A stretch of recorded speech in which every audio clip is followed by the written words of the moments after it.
নমস্কার, কেমন আছেন সবাই? আমার চ্যানেলে জানাই সকলকে স্বাগত। আজ আমি নিয়ে এসেছি আপনাদের জন্য, অনেকেই আমাকে প্রশ্ন করছেন যে দিদি এসএইচজি থেকে তো লোন নিচ্ছে দিদিরা, কিন্তু 2% সুদে জমা করতে হচ্ছে বা 3% সুদে জমা করতে হচ্ছে, কিন্তু আসল যেই টাকাটা তার সাথে 2% আমরা ঠিকঠাক বুঝতে পারছি না কিভাবে করব।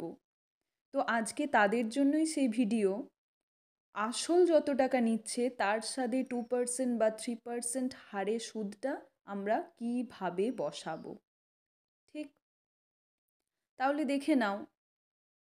এখানে দেখো বলে দিয়েছে, have you availed any loan for livelihood activities? আমরা ইয়েস দেবো।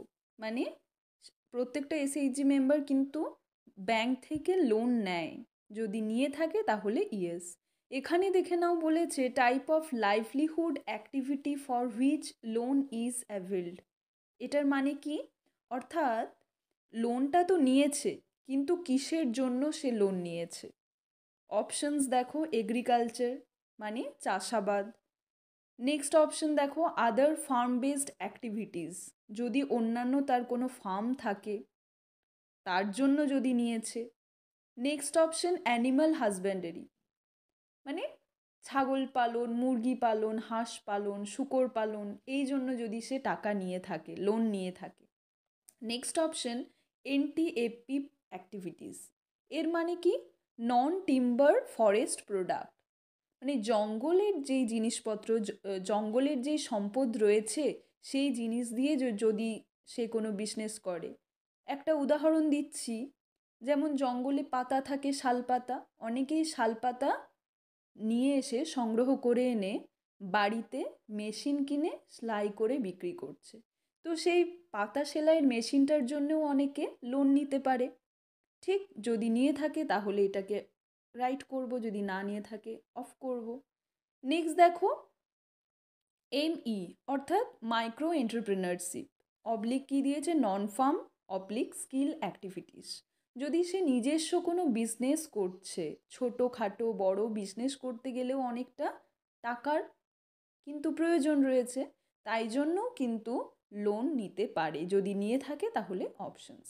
এই অপশনসগুলো বাদ দিয়ে যদি অন্যান্য কারণের জন্য সে লোন নিয়ে থাকে, তখন আমরা এই আদার অপশনটা ক্লিক করব, এবং আদার অপশন ক্লিক করার পরেই please enter type of livelihood activities, তাহলে কি জন্য সে নিয়েছে সেটাও কিন্তু আমাদেরকে লিখে দিতে অবশ্যই হবে। Okay, next source of credit for livelihood activities, loan তো নিয়েছে কিন্তু কোথার থেকে নিয়েছে। অনেকেই কি করে, এসএইচজি থেকে তো অবশ্যই নেয়, ভিও অর্থাৎ ভিলেজ অর্গানাইজেশন থেকে, অথবা সিএলএফ, সিএলএফ অর্থাৎ সংঘ থেকে। নেক্সট অপশন কি বলেছে, এসএইচজি ব্যাংক লিঙ্কেজ, এসএইচজির থেকে যেটা ব্যাংকে লিঙ্ক করা হয় এটাই কিন্তু ম্যাক্সিমাম মানুষজনের থেকে থাকে। ঠিক, এবার দেখে নাও এই অপশনটা আমরা যদি একটা, এই প্রতিমা মণ্ডল যে রয়েছে 30,000 টাকা সে নিয়েছে, 30,000 টাকা নিয়েছে। এবার ফোর্থ নাম্বার বলছে total credit avail 30,000, annual total interest amount, এই জায়গাতে এবার 30,000 টাকাতে ইন্টারেস্ট তার কত হবে, অ্যানুয়াল বলেছে, অর্থাৎ 1 বছরে। তাহলে আমরা সোজা চলে যাব কোথায়, ক্যালকুলেটারে। এবার দেখে নাও 30,000 আমরা লিখব। এবার কি করব, কত পার্সেন্ট ইন্টারেস্ট তাকে দিতে হচ্ছে, 2%। তাহলে আমরা কি করব, 2%। তাহলে 30,000-এর সাথে গুণ করব কত, 2%-কে। দেখে নাও 600 টাকা প্রত্যেক মাসে তাকে সুদ জমা করতেই হবে। ঠিক, এবার 600 টাকা তো চলে এলো। এবার আমরা করব 1 বছর চেয়েছে না, অ্যানুয়ালি চেয়েছে, অর্থাৎ 1 বছর।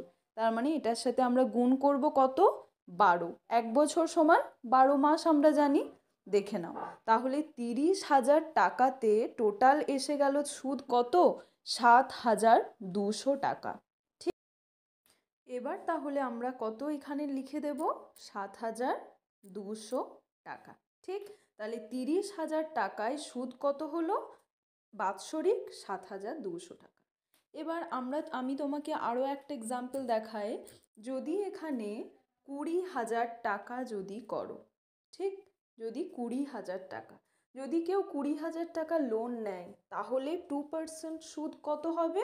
সেমভাবেই আমরা 20,000-এর সাথে গুণিত করব কত? 2%। দেখে নাও, তার মানে এক মাসে 20,000 টাকায় 400 টাকা সুদ।